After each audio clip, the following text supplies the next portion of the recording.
गाथा अभंग 14वा. सुंदर ते ध्यान उभे विटेवरी कर कटावरी ठेवून या तुळसीहार गळा कासे पितांबर आवडे निरंतर हेची ध्यान. मकर कुंडले तळपती श्रवणी कंठी कौस्तुभ मणी विराजित तुका म्हणे माझे हेची सर्व सुख पाहिन श्रीमुख आवडीने.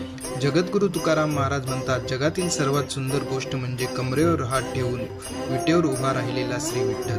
त्याच्या गळ्यात तुळशीचे हार शोभत आहे, नयनरम्य पितांबर त्याने नेसलेला आहे. मला हेच ध्यान सदैव दिसते आणि आवडते. त्याच्या कानामध्ये मकराकार कुंडले झळकत आहे व गळ्यामध्ये कौस्तुभ मणी शोभून दिसत आहे. जगद्गुरु तुकाराम महाराज म्हणतात, विश्व कल्याणकारी श्रीमुख पाहत राहणे हेच माझे सर्व सुख आहे. विठ्ठल विठ्ठल विठ्ठल.